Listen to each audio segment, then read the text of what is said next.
Assalamu Walaikum. Hello friends, how are you? Welcome back to my another video.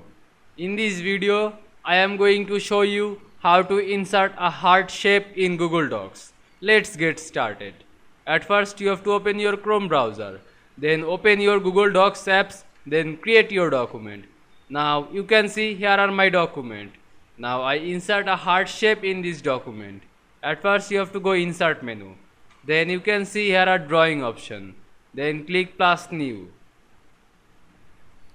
Now you can see here are shapes option. Click the shapes option and press these shapes. Now find your heart shapes. Now you can see here are my heart shape.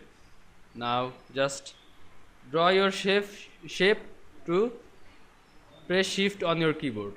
Now I can change this shape color. Go to fill color and I choose pink. I choose this one. Then press save and close. Now you can see I insert a heart shape in Google Docs very easily. I hope you enjoyed my video. Please like, comment, share and subscribe my channel. Thanks for watching.